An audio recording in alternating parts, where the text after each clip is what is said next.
Welcome to the Partners Meeting, a weekly recap of Mad Men Season 7 Part 2, right here on the Bouchel Review. My name is Aaron Hartung, and today I'm joined by the man in charge of the Burger Chef account, Joseph. Greetings. Over there working on Sunkissed, Sean. Hello.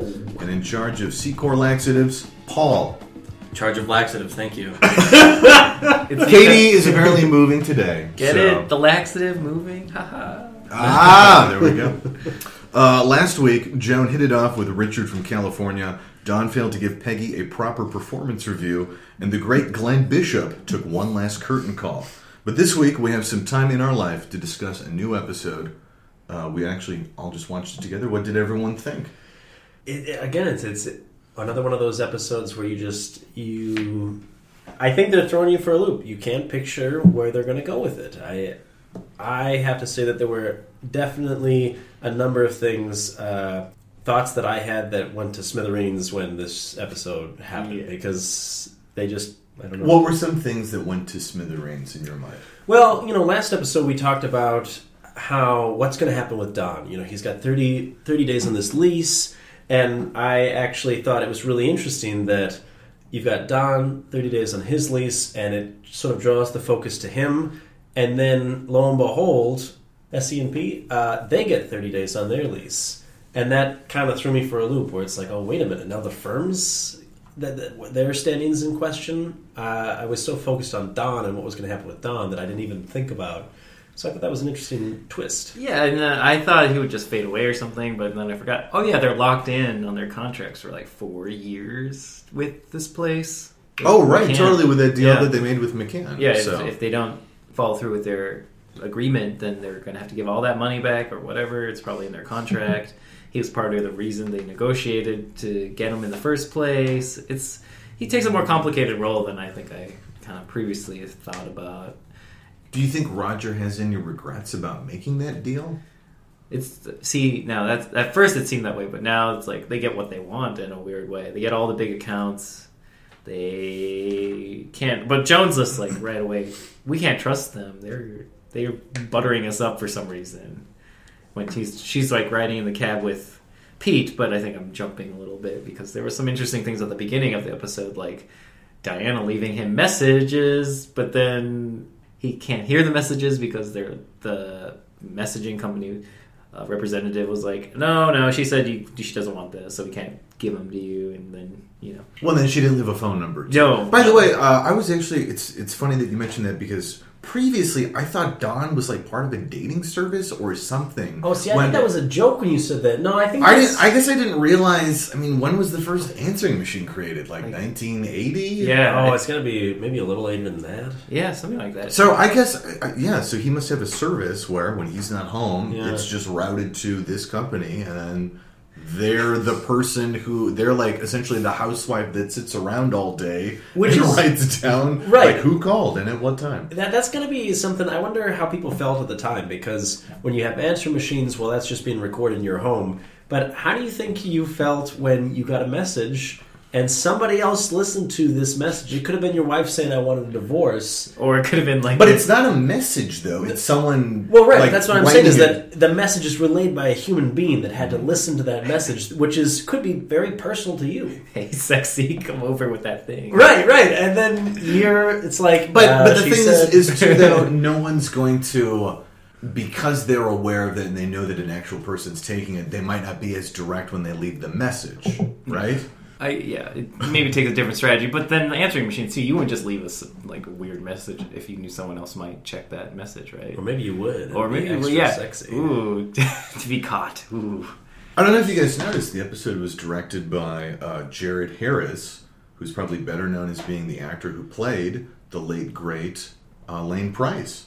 Oh, really? He directed the episode. Oh, that's really cool. Yeah, they brought him back. I think you said that at the beginning of the episode. Yeah, but I didn't recognize the name. And I think I thought this episode was a little more classic. It was a little more like earlier seasons, whereas the last few episodes in Season 7 Part 2 have been, I felt, a little uncharacteristic of how the rhythm of the show and some of the themes of the show.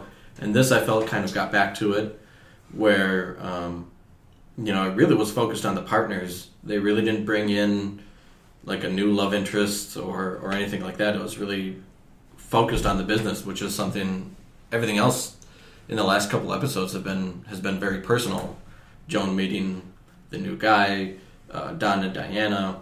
So seeing it back around the business kind of felt good to kind of be back in the office. It reminds me of those initial episodes. I actually thought that was interesting because I agree with Paul in that this episode did feel a lot like the older episodes. When we saw, especially episode 2 of the second half of the season 7, we all said, what is this, a comedy? Because it was packed with really funny moments. And, Mad Men has got some comedic moments interlaid within the plot line. But, yeah, I think Paul's right that it had much more the pacing of earlier Mad Men seasons that we were familiar with. It's reminded me, because when they were preparing to do that presentation, they had this I feel like there's always those few episodes in the past seasons where they're about to execute something. They're about to have this plan, and they're like, okay, you do this, you do this, you do this, and then they all separate and kind of work on their pieces, and it almost always works. Yeah, in previous episodes, yeah. This is, and correct me if I'm wrong, I feel like this is the first time that you see Don, doing his Don Draper voice, and he stands up and he does that. He's in presentation mode. Have we ever really seen him stopped mid-presentation and being told look, you can't change anything, it's over, it's done? Well, not just that, and I may be jumping ahead, but at the end of the episode they kind of did it again. The people at Sterling, the people, right? Well, let's flesh out a little bit what happened. So the episode starts off, Roger gets some mail that says, your lease hasn't been renewed for where Sterling Cooper is located. You have to, you're going to be evicted. I'm not really sure what it said exactly. And then that's how they discover that their office will be moving to the McCann building, and that they'll essentially be absorbed, and they will no longer be a subsidiary, let's say, but now just part of McCann. Yeah. And as a result, lose their kind of business identity. It's almost like they were losing all the things they worked towards and worked for.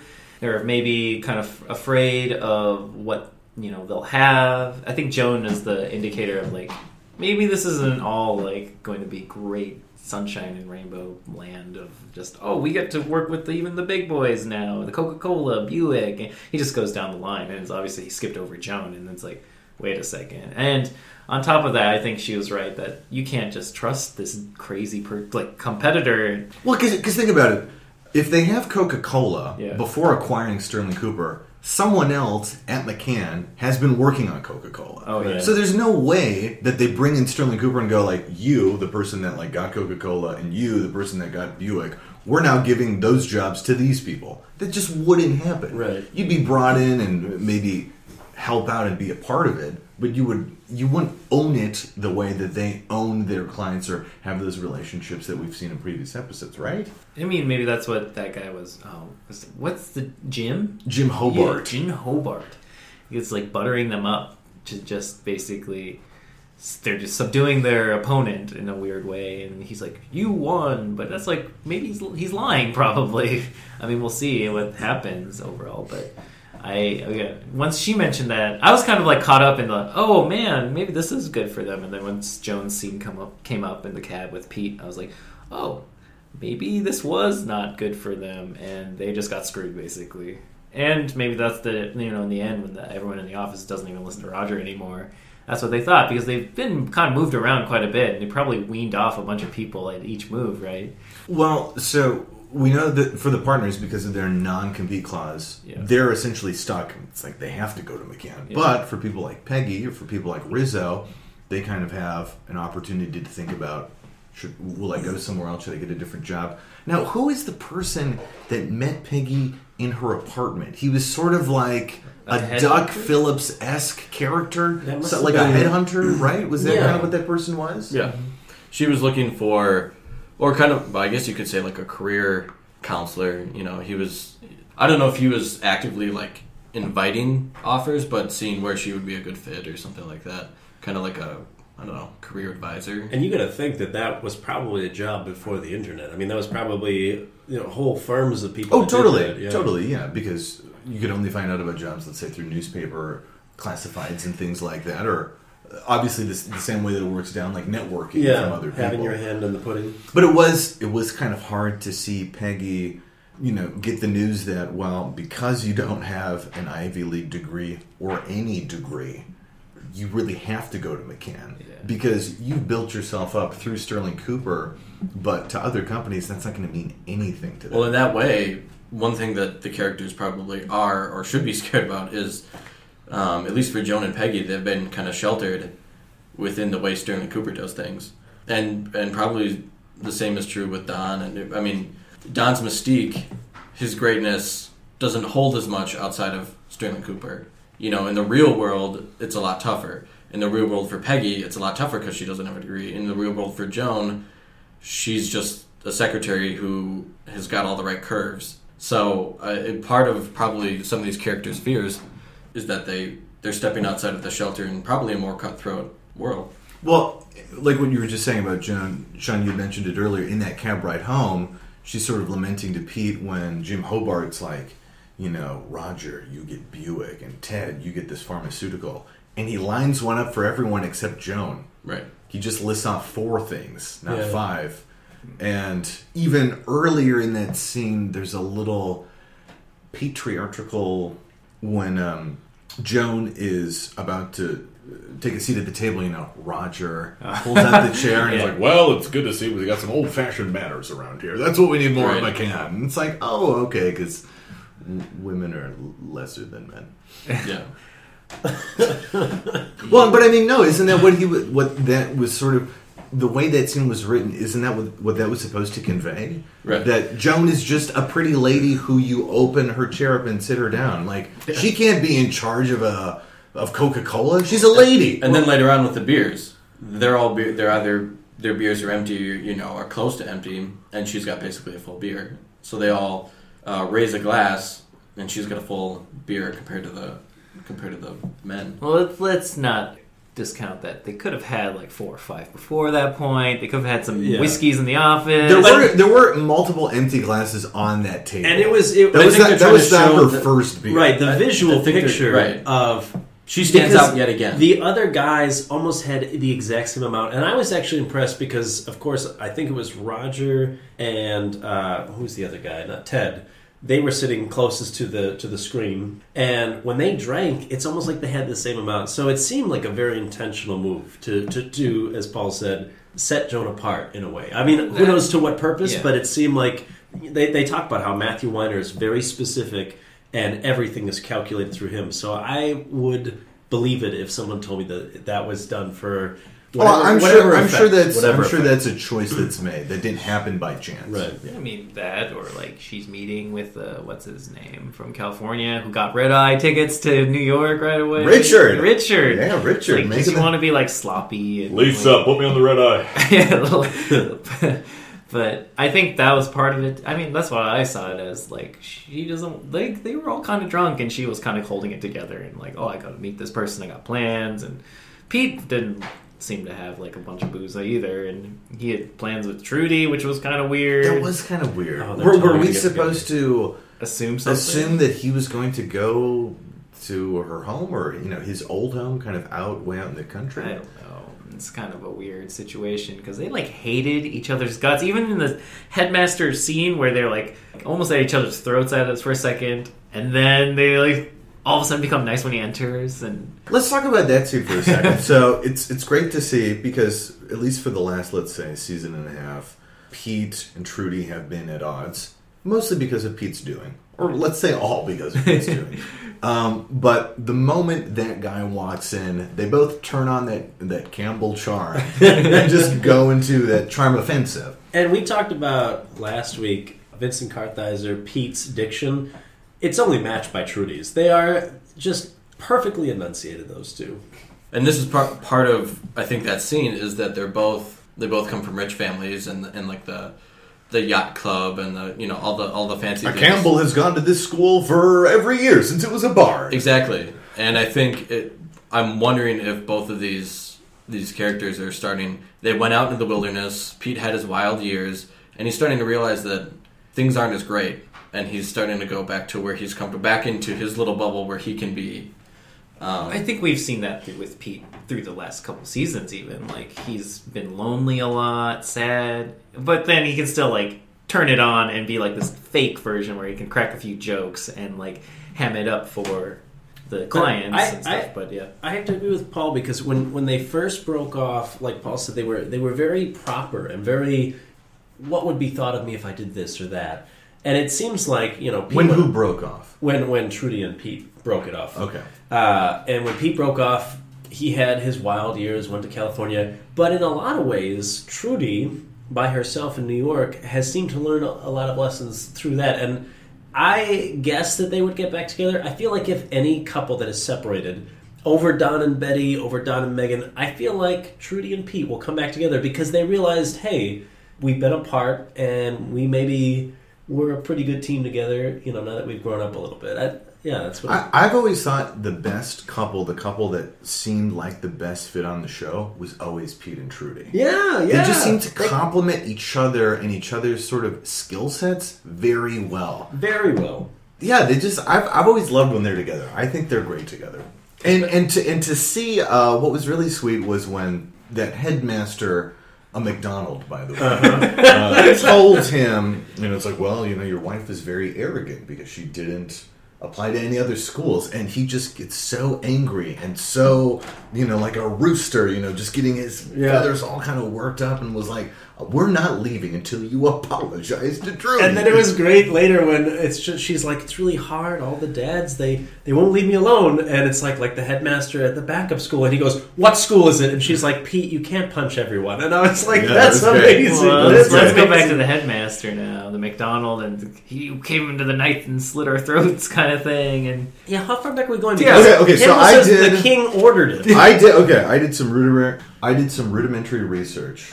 This historical event is known as the Massacre of Glencoe. In 1691, the order came through that clans in the Scottish Highlands were to sign an oath of allegiance to King William III. However, at the time, many clans were bound by an oath to James Stuart, the deposed King of France. John Dalrymple, the Master of Stair, disliked the MacDonald clan in particular, and his major ordered that, quote, these miscreants be cut off root and branch, unquote. Soldiers from the Campbell clan arrived at Glencoe as friends and stayed with the MacDonalds, who honored their Highland hospitality code. 12 days later, on the night of February 13th, 1692, the Campbells killed 38 MacDonalds, including their chief. To this day, the old Closhig Inn at Glencoe carries the sign on its door, no Campbells. Wait, are you serious? This historical event was also the inspiration for the Red Wedding episode of Game of Thrones. Are you serious? This is totally true. It's known as the Massacre of Glencoe. wow. Oh, I'm going to have to do some research now. That's unbelievable. I just did it. I just did the research. Now I want to know everything. I want to know. Watch a history documentary on it. Yeah. History Channel. Because, I mean, if it inspired the Red Wedding, I imagine there's a lot of gory details that I want to hear. I think it's just killing people in their sleep under the guise of friendship. Yeah, friendship. Yeah, you're a friend, and then all of a sudden someone whips out knives and just stabs away. That's excellent. Yeah, all that was missing from that episode was the Reigns of Castamere playing in the background. Right before Pete punches the that was so great. That was fantastic. Wow, I didn't know that bitterness went so far back, even in America. The king ordered it! Now, why do you think that Matthew Weiner put that in there when it's such a small part, but it's such a detailed part? Like, that seems like a long way to go, a long stretch for a really good... I think Matthew Weiner's the type of person who probably either knew about it beforehand or maybe, let's say, recently read about it. Well, sure. And he thought, and he said, wait a second, one of these families is Campbell. We've got a Pete Campbell on the show. What if I were to work in some sort of situation where he's fighting with someone who has MacDonald as their last name, and then that guy uses that historical event as a reference point for why he doesn't like him as a Campbell? I think that's probably more likely, but... If you think about this episode in kind of symbolic terms, it was very tribal. Peggy versus that mom, McCann versus what's left of SC&P. Like, there was very you stood by your people for just because they're your people and you stand by them. And Peggy has these principles. She stood by them, and later scenes she's still rattled by it. Because certainly tribal problems obviously ripple for a long time, 300 years. Oh, totally. I mean, and that just speaks to the great writing on the show. That maybe he had an idea, and then when was writing the episode, was thinking what you just described. Well, I think it's more likely that he just thought it would be funny if he could make it happen, like you said. But if I'm stretching symbolism, there was that kind of conflict, and then Rizzo said at one point, "I can't believe this all happened. I can't believe it went from that to that." Which is followed by Peggy, and I believe this is the first time we've ever heard Peggy say this. Fuck her. Right, that's right. Which was, and even that woman who was sort of like standing in the door was like, "I'm going to leave now." Okay. Right. Yeah. Had we heard Peggy use such strong language before? It was more abrasive, I think, coming from her mouth than, let's say, Pete Campbell. Have we heard anyone? Sally. When did she say that? Oh, like two episodes. Two episodes ago, or last episode, or no, 2 episodes ago, I think. Whenever Glenn announced that he was going to the war. Oh, that was last episode. Yeah, okay. So and then Sally dropped the mighty F-bomb. And then she storms upstairs, and it was just kind of how far this. That's something I remember when Saving Private Ryan came out, and our grandma was so upset because she's like, they didn't have that word back then. They didn't say that word. It's like, well, they clearly did, and some people said it quite a bit. She was like 8 years old when the war was going. Right? they didn't say the. You're like, Grandma, you're fucking wrong. You maybe didn't fucking hear it, but it was fucking there. Something that, going back to the tribal thing that you were just talking about, Peggy and her child, it was really kind of emotionally gut-wrenching to watch that scene with Rizzo. And what I thought was sort of interesting about it is that, this episode is taking place in 1970. We're still 3 years away from Roe versus Wade. Mm-hmm. And she makes arguably the most pro-choice speech in the history of Mad Men. Right. I mean, she really does, why can't we live in a society where women can make the same mistakes as men do, but then don't have to spend the rest of their lives kind of paying for it? Because men can just go on and do whatever, and I, as a woman, can't. Mm-hmm. And it was sort of interesting how that was written, because you wonder how many of those conversations happened in 1970. Because, like I said, I'm pretty sure Roe versus Wade was 1973, so that still hasn't happened yet. It's not legal in that world that's being shown to us. Sure. And Rizzo sat there during the whole speech, and his 2 words were, "You're right." And then they cut away. They moved on to another scene. What did you all feel about the fact that "Stranger on the Shore" was playing in the background? That she's going through this speech, and that sort of struck me because to me that has always been kind of a romantic song. I looked it up. I think it's in the Majestic, and it's like a love song where the 2 lovers dance together. And I thought it was this strange juxtaposition of what Peggy was saying and this nostalgic sort of romantic song. It was it seemed intentional and again almost contradictory in sentiment. Did that strike you at all? I mean, it was her looking back to a time which I thought she gave up her child to her sister, but now it sounds like it was full. The child was adopted out, and she doesn't know where she gave birth to a boy, right? And it was Pete's, and it's somewhere she can't because she needs to be separate from it or something like that. Well, I think she said he's with a family. A good family, it's safe. But I don't know because if I did know, I'd be wondering about him all the time. Yeah. And I'd be sort of consumed with it. So the fact that I don't know is good for both of us. But it's interesting how it was built up because it started with what we assume is she's talking about that rotten mother who just gets paid through her kids, taking them to auditions, and it's that scene, their exchange is just so crazy because she's you just want to get the paycheck off of them and you just want to, and then she's like, oh no, they love this. And it's do they love this? And she says that line, I'll do what I want with my children, you do what you want with your children. Oh. And you see that look on Peggy's face where obviously she's like, I do have a kid and I don't even know where he is, but I'm now chastising you for abandoning your kid for 2 hours in an office room. I also thought it was interesting too that earlier in that episode, after the news is first delivered about the McCann absorption of Sterling Cooper, when Pete's going back up to his office, he sees Peggy, and a child runs up to Peggy and gives her a hug. And it's kind of only at that moment where he goes, Peggy, can I talk to you right now? and you wonder if he was influenced in a way like he saw that and he was like, of all the people that work here, I need to tell Peggy because we have this history that's unlike the history with anyone else here who works at Well, and that's, and I remember as I walked out, I said to you, I was like, oh, she had his kid. And then sure enough, later on in the episode, there's Peggy kind of having this confession to Rizzo.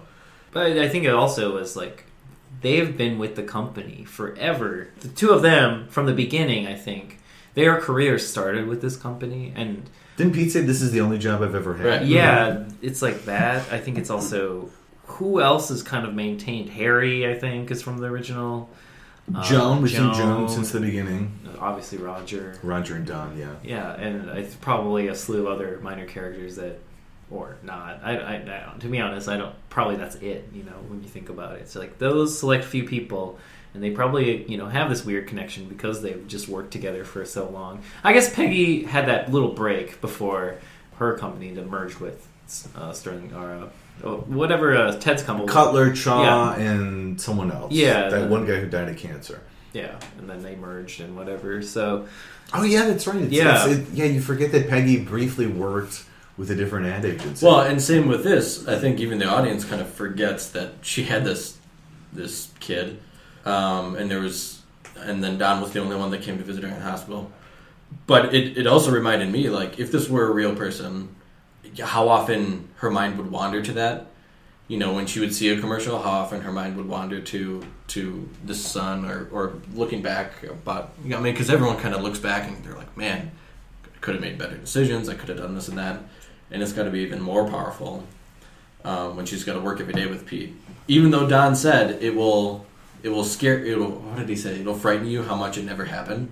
Yeah, it will shock you how much this never happened. Which is one of the greatest lines I think on the whole show. Right. Is when he looks at her and the way he delivers it. Yeah, I think that's also why her character is sort of written in a way that whenever she interacts with children, she's a little standoffish. Yeah, kind of like in that casting. And my guess is I think it's written like that because she maybe would feel guilty getting pleasure out of like having a nice time with a kid when in the back of her mind she's like, I actually have a child and I'm not spending any time with them. I think that's why she reacts that way a little bit.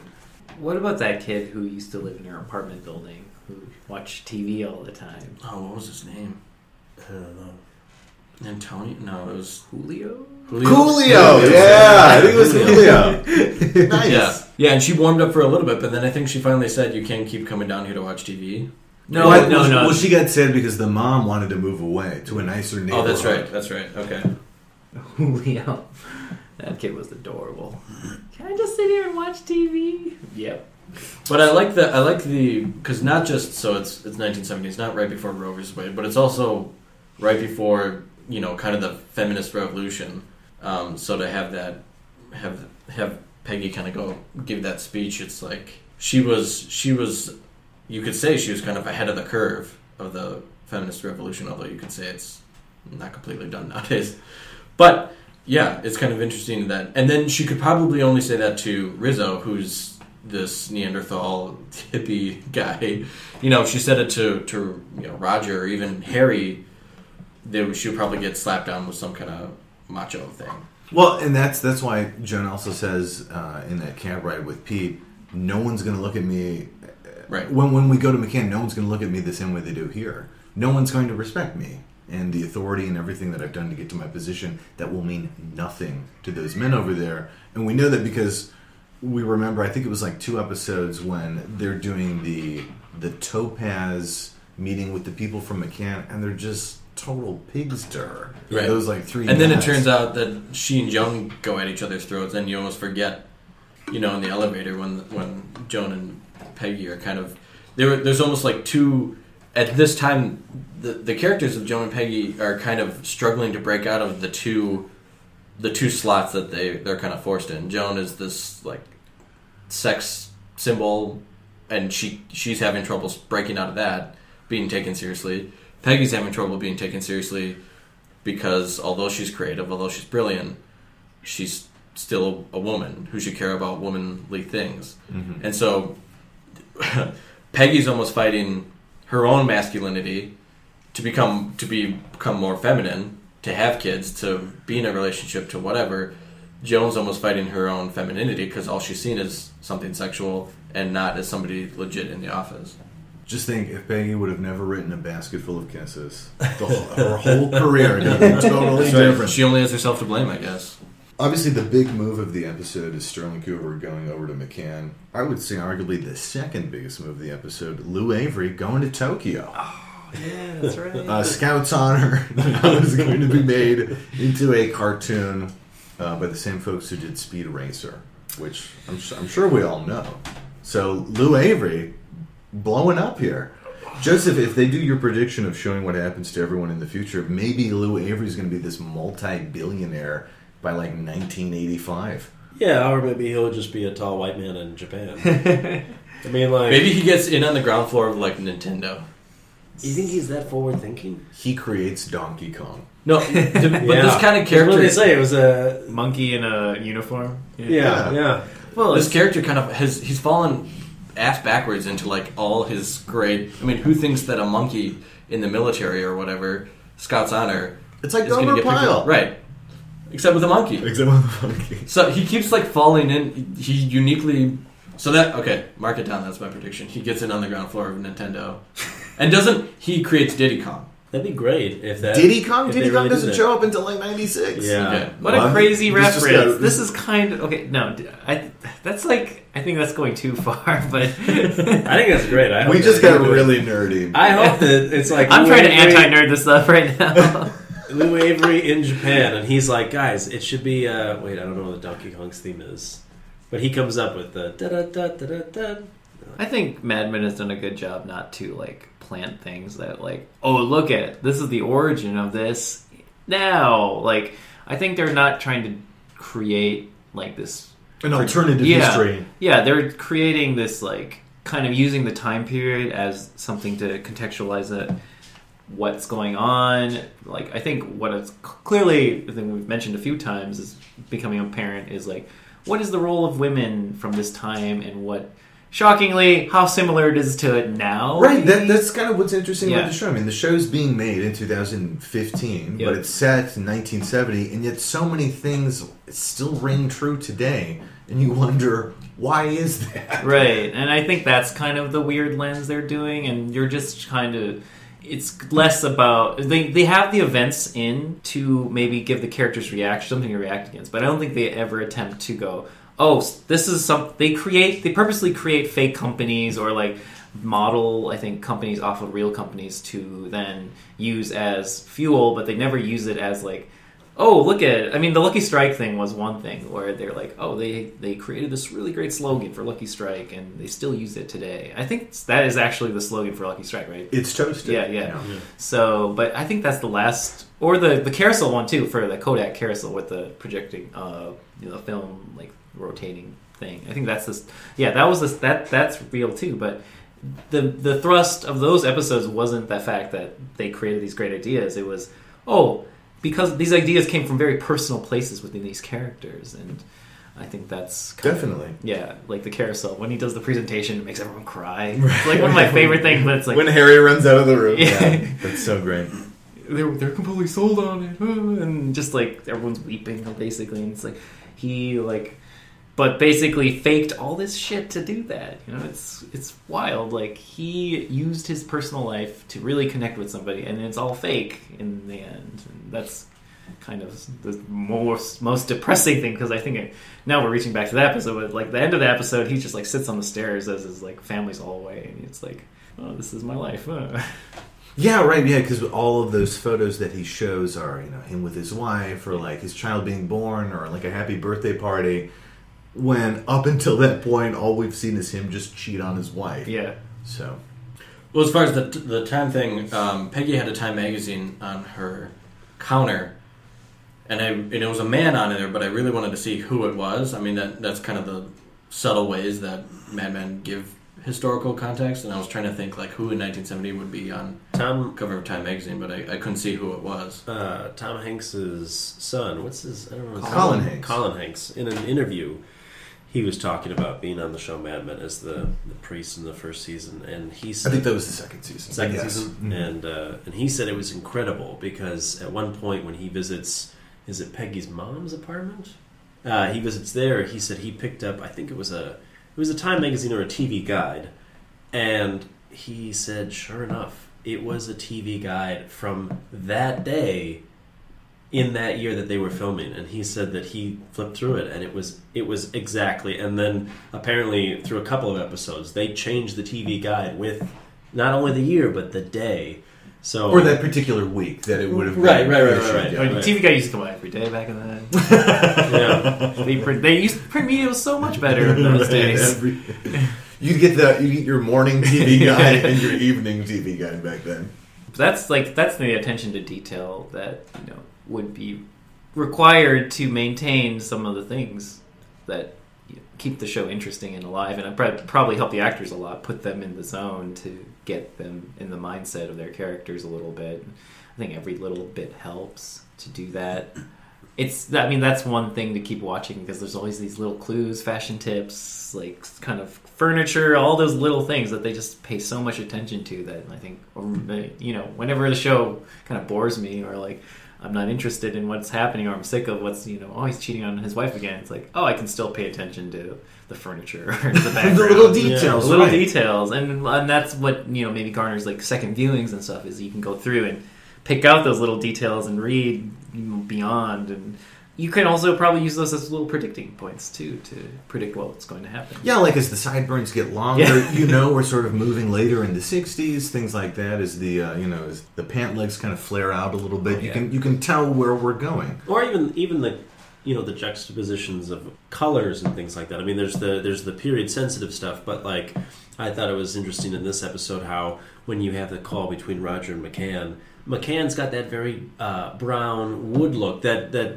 Sterling Cooper used to have, and Sterling Cooper's very bright, and even their walls are colored, and there's a lot of windows, and I mean even that I think is interesting to watch.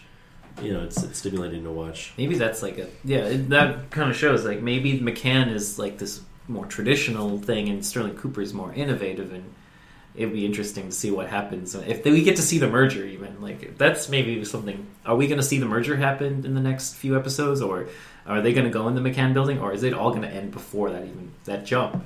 Well, I'm wondering. We talked about it a little bit last week. I have this theory about Don having this pull for California, and Ted even says to Don, "I know you're attached to California, but I really don't know why." And Don's like, yeah, I am attached to California. And he doesn't explain why. When he's in that meeting with Jim Hobart, and Jim Hobart sort of very quietly says Coca-Cola, Don just doesn't look excited by that. Don's like, I don't care. Do we think Don's going to do the move? Do you think Don's going to go to McCann?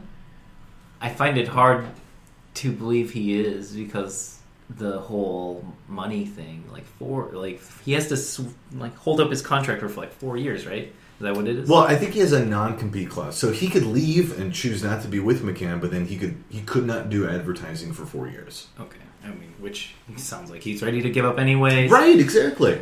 I just want to get the reveal episodes more. We have an idea of like Dick Whitman and like him taking on the persona during the Korean War and that kind of stuff, but like, what's the direction he's gonna go in?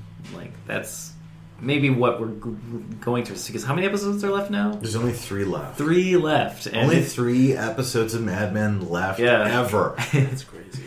Yeah, or the last episode's a 2-hour movie. Well, I've heard the last episode's going to run a little bit longer. Okay. So I don't know how much longer, but I had read that the last episode's the finale is supposed to be Don a and little Pete's longer. road trip across the country. That's right.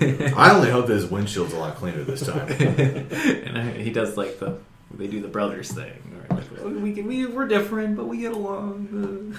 Joseph, what do you think? Do you think Don's going to make the move to McCann, or is he just going to say, forget this? I don't know. I mean, if you watch the subtle looks on their faces when they drop the news, he says all these different firms they could have. It seemed like Roger and Don were the only two that didn't show any inkling of elation. I mean, like, Don looked concerned, and Roger had this look of, I can't describe it, but it's like, what, are you kidding me? And I don't feel like Don will, because throughout the season, or throughout the entire series, what has Don done? I feel like he's always he doesn't want a leash around his neck. He's always fighting being tied down. In earlier on when they're like, Don, you don't have a contract, and when they finally sign him down for a contract, I think they play Bob Dylan's "Don't Think Twice, It's All Right" the day that he signs the contract at the very end of the episode. So it seems like being tied down is something that Don's very much not interested in. I don't know where he goes from there, but I don't think he signs with McCann. Do you think he moves to California? It only makes sense to me. Yeah, but then again, it's like, does he move to California and become Dick Whitman? Or, who is Don Draper in California? I don't think Don, thinking about it now, I don't think Don can become Dick Whitman. I think he used to be Dick Whitman, but he could never go back and become him again. We'll see. He can become, let's say, less of the Don Draper persona. But even when you say personas, it's still the same person. It's just, he can never go their back. Legal documents just have different names. He can never go back to being the Dick Whitman before he became Don Draper, before the Korean War. But, I don't know, I feel like New York, I feel like this job is all intricately part of his persona of Don Draper. I guess the question I'm rhetorically asking is, how does that exist in California? I have no idea. I can't imagine what that looks like. He lives in a bungalow, sells hot dogs in a beach cart, has facial hair and a stupid floppy sun hat, and Roger is some reason in California, and he's walking along and he buys a hot dog, and then he continues walking and he turns around and he's like, "Was that Don?" And couldn't have been. And then he comes back and he holds his face and he kisses him on the cheek and says, "You're okay." That was such a beautiful. That was such a sweet moment. Sir, I don't know who you are. Aren't you Don? No, my name's Dick. What are you talking about? I gotta say that I'm Richie Whitman. Richie Whitman. A man kissing another man on the cheek like that, it's a very intimate moment. That's Godfather-esque. It's very Godfather-esque, where it's like it when you see it, it somehow has more weight than a hug, a handshake. Well, pat on the back. I remember, one of my old bosses. He would do that to people. He really he wanted to mean something to.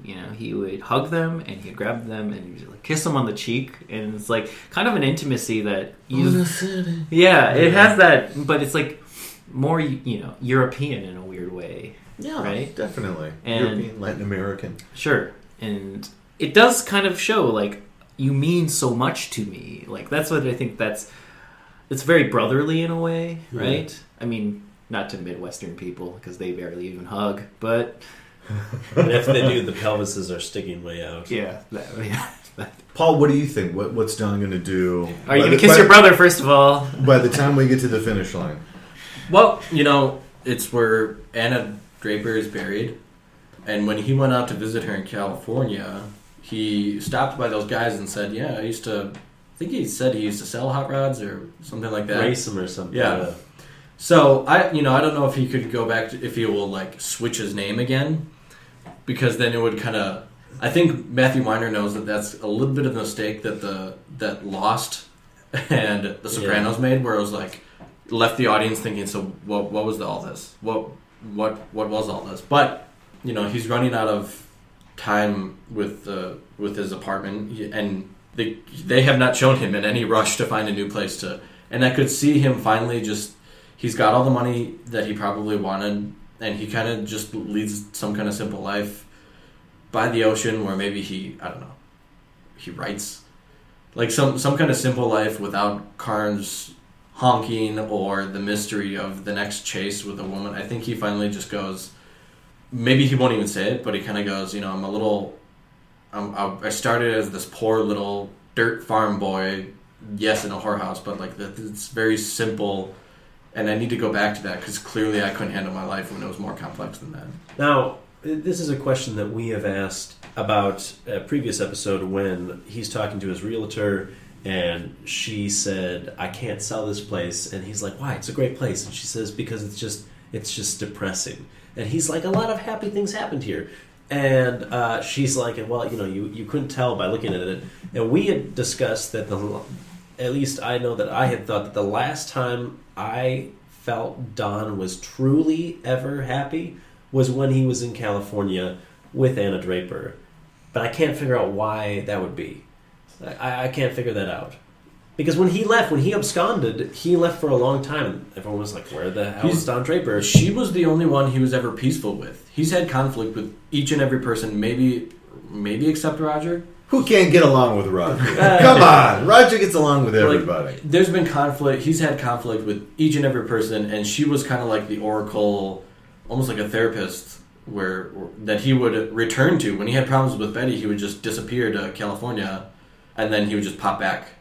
And so maybe that's kind of the basis for my theory, is that he goes to where things have always been peaceful for him, which is around where Anna Draper is, conveniently in California, where it feels like they're kind of, at least they're leading the audience to come up with these conspiracy theories. Sure.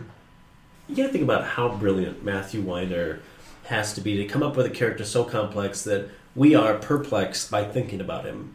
You know, I mean, that one person, I'm sure he has a team of writers, but that one person can conceive and come up with an idea that is so complex and yet so truthful to the human condition that we all, a wide age range, are puzzled and intrigued by this one character. I think it's unbelievable.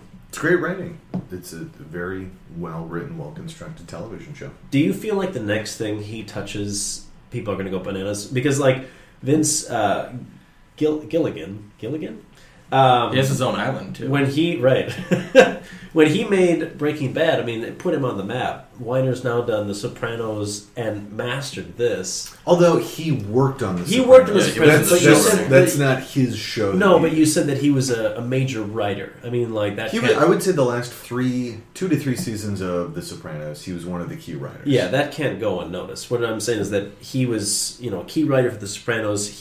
This is a masterpiece. I mean, the next thing he touches has got to be... Let's just wait if he's going to even do something, Like, what if this is like his, like, oh, I'm done, I'm going to retire. Because he did have a lot of problems with AMC. This leads to a good segue. For those of you listeners who don't know, this podcast is recorded in Minneapolis, and last week, Joseph and I attended a film at the Minneapolis-St. Paul International Film Festival. What was unique about this screening is that after the film, which is called Red Knot, it featured a Q&A session with the director and one of its stars, Vincent Kartheiser. During the Q&A, I asked Vincent how he felt about this particular stage of his acting career now that Mad Men will be over and he'll never play Pete Campbell again. The first thing he said was, quote, in one word, terrified. Yeah. Quote. And then I thought, more pointedly, you asked, are you afraid of being typecast? And as an actor, I thought he had a brilliant response, which was no. And he said he would be honored to be cast as a sort of smarmy Pete Campbell character again, because it means that he did a good job as Pete Campbell, and directors would see that. And that's how he would break into playing other roles, which I guess as an actor I never thought that. I always thought I wanted to be diverse, but that's the foothold into becoming a bigger something else. Well, after hearing his response, it sort of got me thinking about the pros and cons of playing a really well-known character on a successful television show. So thanks to the magic of IMDb, I've created a little game called Before, Since, and After. Okay. I'll give you an actor's achievements before going on Mad Men and since starring on Mad Men, and you'll have to guess who it is. Then after that, we can predict his or her career trajectory after the show ends. Ooh, all right, okay. Go. All right, first one. Before Mad Men, he played Lee McDermott in 53 episodes of Desperate Housewives and was in the 1996 TV movie Unabomber, The True Story. Since Mad Men, he's been in 5 episodes of A&E's Bates Motel and 3 episodes of Madam Secretary. Who do you think it is? I'm going to say Ken Cosgrove. What was the TV show before? Desperate Housewives. No, Ken Cosgrove isn't old enough.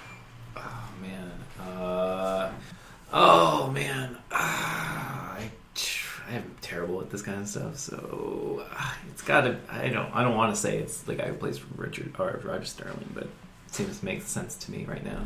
It would be Kevin Rahm, who plays Ted Shaw.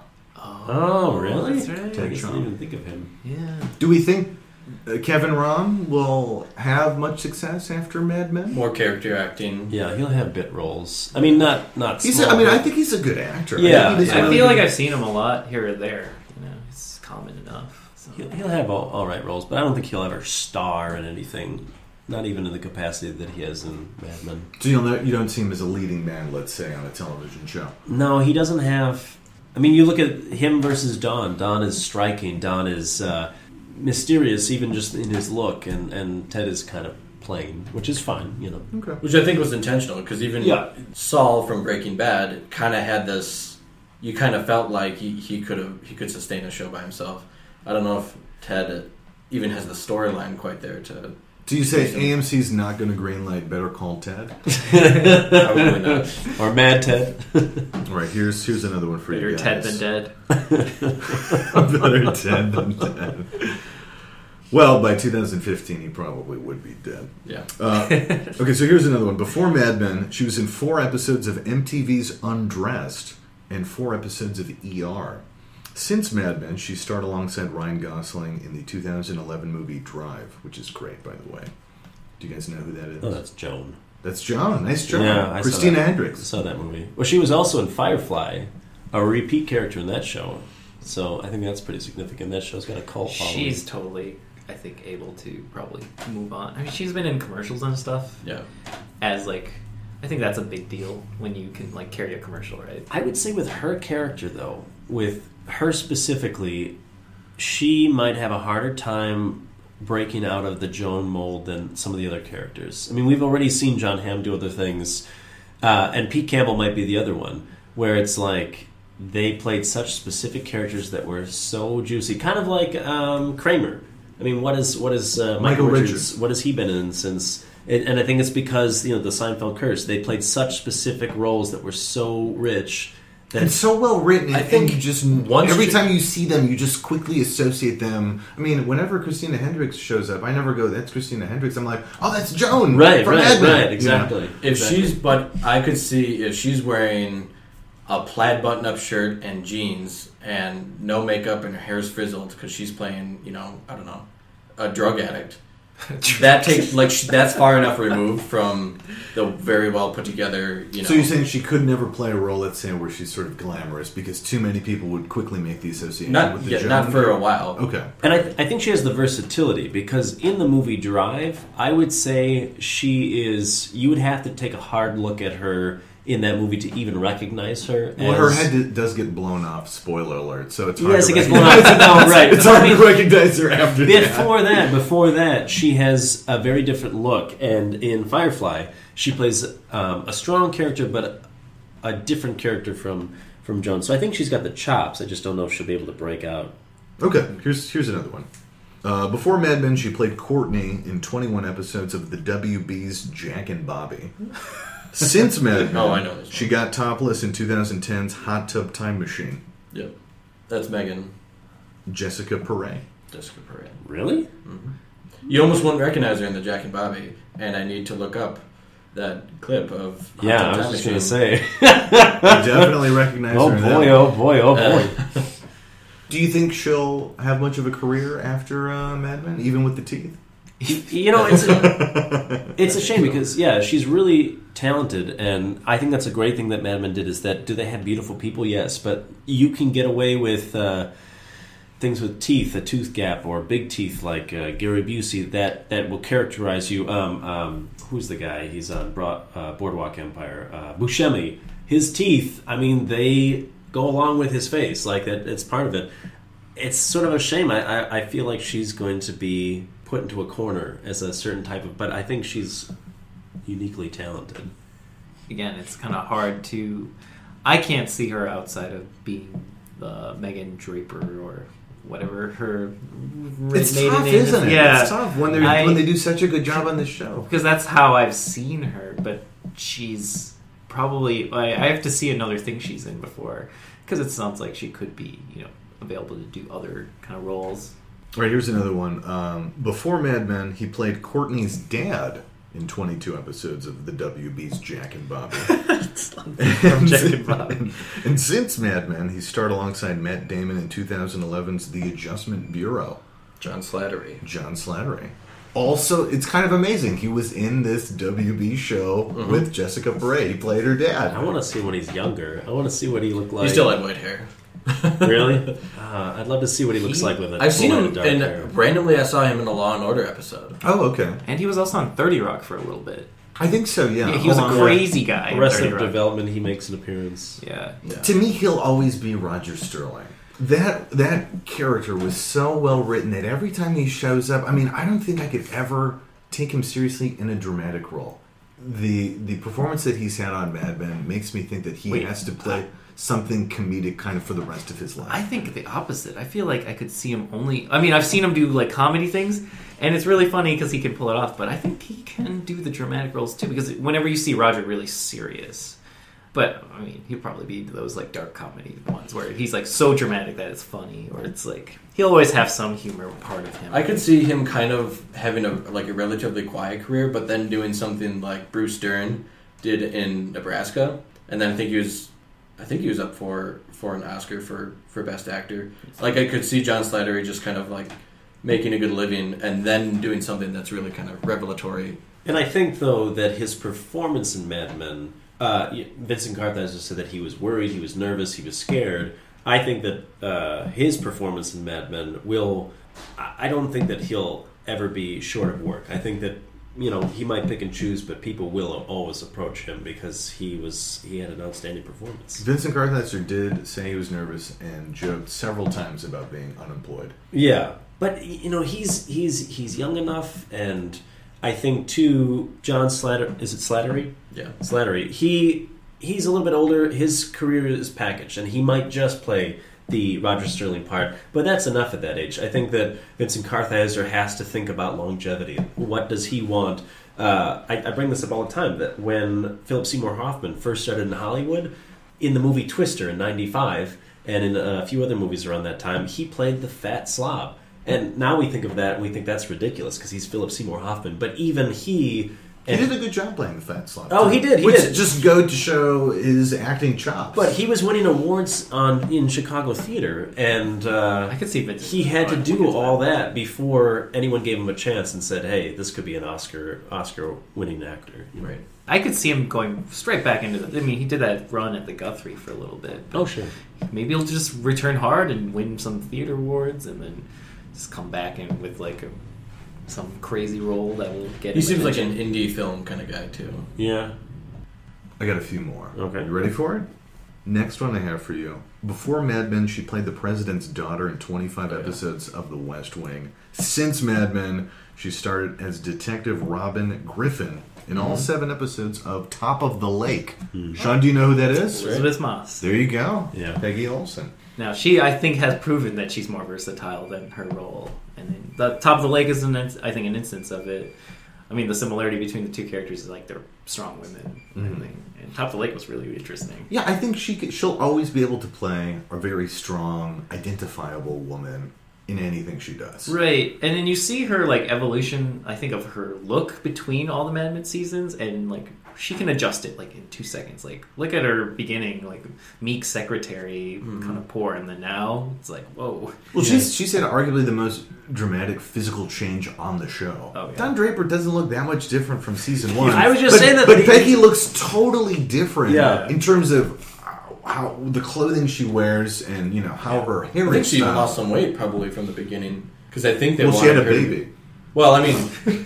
but I mean, that very first episode... I think I'm willing to bet if you did a side-by-side. Because that's the same thing with Don Draper. Is I think he's put on a little bit more weight through the show, and he's aged a little bit. But, I mean, if you blinked, it would be hard to tell. That guy, he's ageless. Just like Trudy. Just like Trudy. What a ageless. We've got 3 more for you. Before Mad Men, he played the role of Daniel in 3 episodes of Seventh Heaven.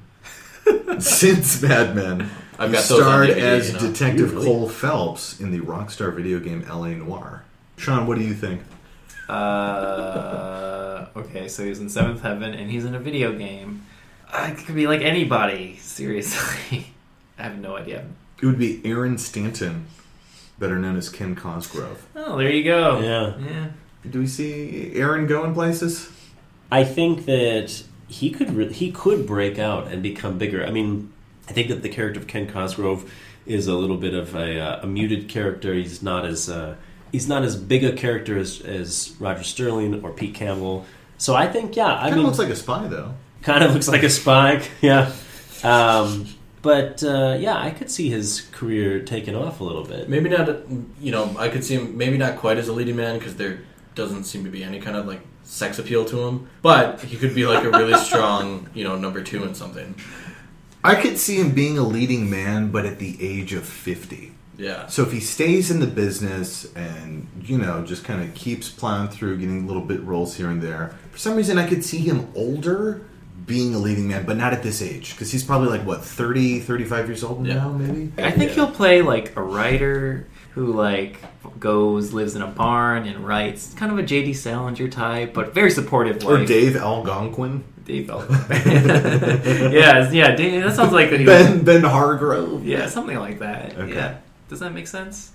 I could see that. Yeah. I think he can play a very dramatic role very well. Comedy, maybe not as much. Yeah, well, again, I think versatile. I just see all. I'll give them all a chance to branch out and try things, and maybe he'll be in an Adam Sandler movie next. Who knows? Cross those fingers. I've got 2 more for you. Before Mad Men, she played Melinda in a single episode of The Good Wife. Since Mad Men, she played Coco in the 2014 movie Dear White People. I've seen The Good Wife, but I can't think of the character Melinda. I did not see that Dear White People movie. I really wanted to. Joseph, do you have a guess? I don't know. I'll go out on a limb and say the secretary, his current secretary. Meredith? I don't think it's Betty. It's not Betty. Although, thinking of a secretary is a pretty good guess. It's not Meredith, though. Dawn Chambers. The actress is Tiona Paris. I think she's a babe. Oh yeah, totally. I think she's got. And who's that the other secretary that's got the big afro? I don't know who the actress is. Well, no, the name of the character. Shirley. Yeah, I think she's also a babe. Okay. Just putting it out there. Okay. Since we're saying who's a babe and who isn't. Next week can be Joe's top 10 Babes of Mad Men. Babes of Mad Men. I think she's a good actress, though. I think she's got potential. Do you see any of her? Do you see Dear White People? Or I've heard that movie's really funny. I haven't had a chance to see it yet. Because that'd be a good perspective to see how she acts because she's never funny on the show. She's pretty serious, or she's always scared that she'll lose her job. Basically. Yeah, she's always very frantic and kind of tightly knit and just going what do I do? And Don's all over the place. Yeah. But she's not even working for. Oh, they can't work. Why do they? There was one point when they can work together or something, right? Well, when Dawn was kind of on leave, then Lou Avery had her as his secretary, but then Lou Avery was a jerk and decided to have her moved, but then later she became kind of the new Joan. Oh, yeah, that's right. So now she's plays the role of office manager, so she's kind of in charge of all the secretaries. Oh, that's right. And now because Bert Cooper said she couldn't be out front. She couldn't man the front desk because Bert Cooper was kind of racist. No, he was actually the Times, because his he was having affair or not affair. He was just his lover was his maid, right? I think so. Yeah, I think so, kind of. But all right, I've got one last one for you guys. Before Mad Men, he played Inspector Nate Basso in 16 episodes of The Division. Since Mad Men, he's been in movies like The Town and Bridesmaids, along with 5 episodes of Children's Hospital. Of course, I'm talking about John Hamm. What's John Hamm's career going to be like after Mad Men? I honestly think he can do whatever he wants. I think he does all those weird comedy shows all the time. I think I've seen him on 30 Rock. Children's Hospital. Those Adult Swim TV shows. Kimmy Schmidt, the Adventures of Kimmy Unbreakable. Schmidt. Unbreakable. My bad. Yeah, I think he wants to be. He's a funny guy, it seems, and I've heard him on a few podcasts actually, and I think that's going to be his thing. He's I played this huge role, and I can do whatever I want now, and that's what he's going to do. Do you think he can get away with playing a leading man that you sort of root for? Just because so much of his character on Mad Men is associated with lying, deception, just being horrible to people. I think it might be hard for him to be in a role where you root for him a lot. I think he doesn't want to play that role to me, and because what was I saw him in that weird movie, that Howl movie. He played with the Allen Ginsberg movie. Yeah, right? yeah, he played the lawyer, and he was not that great. I mean, the movie, I don't think the movie wasn't that great. No, the movie wasn't that great. And, I mean, that was more of a case where he was just straight-laced and nothing fancy. But, I mean, I can totally see him either doing more ridiculous roles or just maybe hitting a huge drama, like nailing the next drama out of the park. I don't think he'll do another show. I think he'll just do more movies, to be honest. I think when Howl happened, the premise of it, set in the 1960s, they're like, look, we've got a movie in the 1960s. We need a guy that looks great in a suit. What's John Hamm up to? Is he free? Because we know he can hit that out of the park. Yeah. I actually think, because he was in Disney's $1 Million Arm, which I only watched because it was on a plane.